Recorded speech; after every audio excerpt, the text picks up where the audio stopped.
was installed as the president of the United States in order to weaken the alliances that were preventing Putin from achieving his goals. Hello, everyone. My name is Swamp. Some fellas love to tiptoe through the tulips. And I think I have found my favorite take on Russia-Ukraine conflict. And of course, it all has to do with Trump. Come on, everyone knows that. We were told for 4 years that the whole world revolves around this guy. He is the sun, the moon, and the stars. But in a bad way. He's a bad dude.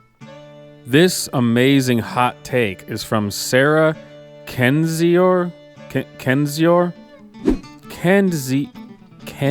I can't even think of another way to say that, but that doesn't hit the ear right. I guess that's her name. I don't know.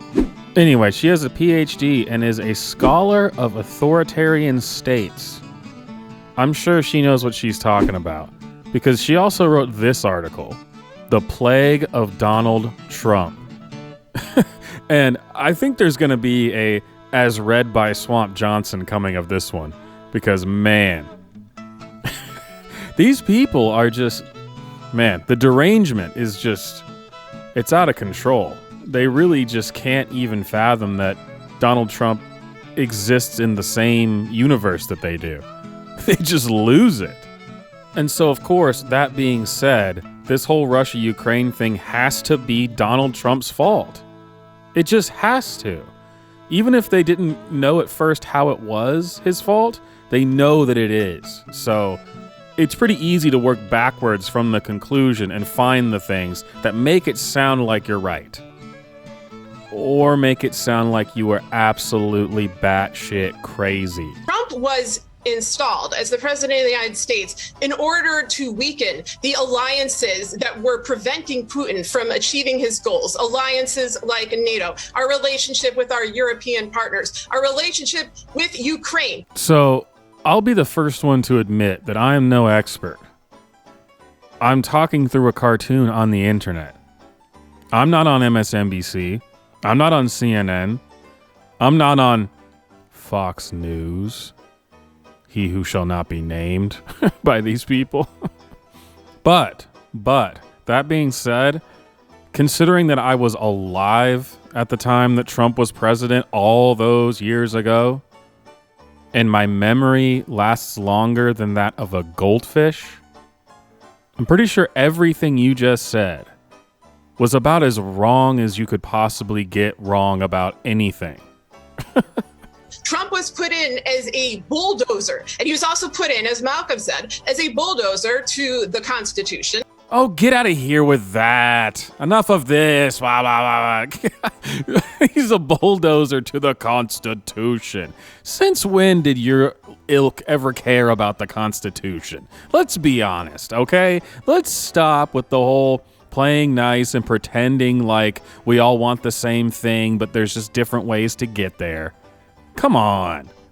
You didn't like him because he actually kind of likes the Constitution. A lot more than most of our other elected officials.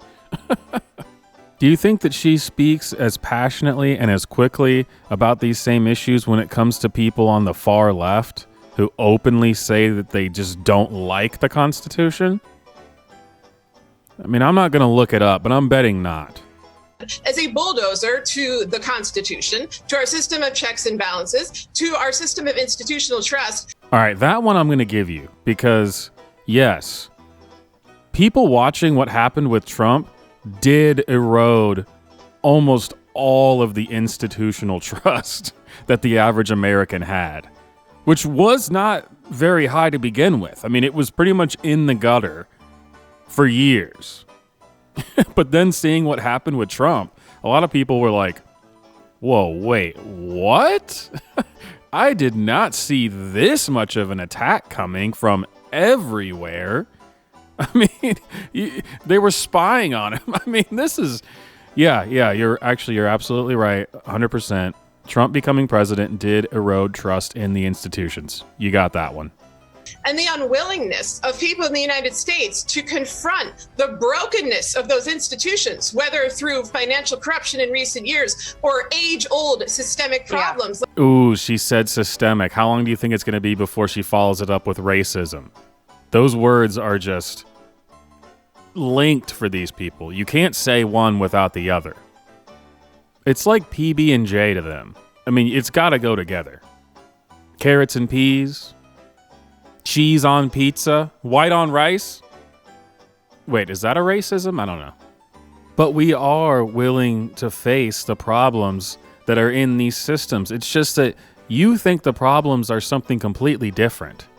See, I think the problem is what took care of the 2020 election. I can't say that. I can't say that. Most free and fair election in the history of the country. There was untold funny business in the 2016 election. Totally insecure, completely hackable, influenced by foreign powers. 2020 fixed all the problems. Totally golden. Or age-old systemic problems like the endemic racism that holds our country up has contributed to that. And Fox News, in this sense, is just an extension of that long-running destructive pattern. Now, I'm not sure why Fox News was brought up in there, but you hit all the marks. I mean, you hit all the things you needed to hit, right? The new thing is that if you ever voted for Trump or said you liked Trump or even liked one policy that he did, you're now pro-Putin. You were involved, you were complicit in Trump apparently making it so Putin could invade Ukraine, I think was what she was trying to say, right? It's really hard to speak, crazy broad, but, that's what I'm here to try to interpret for you guys. So I think the main points are that it's obvious that the most peaceful president that we've ever had, no new wars, helped bring peace to different parts of the Middle East. Russia stopped its advance. And this is all clear evidence that what he did was weaken NATO and encourage Putin to take over Ukraine after he was president. I think. I don't know. Anyway, my name is Swamp. Like the video, subscribe, comment, check out the merch. One of these days I'll actually come up with an ending for this. So, I'll see you guys next time.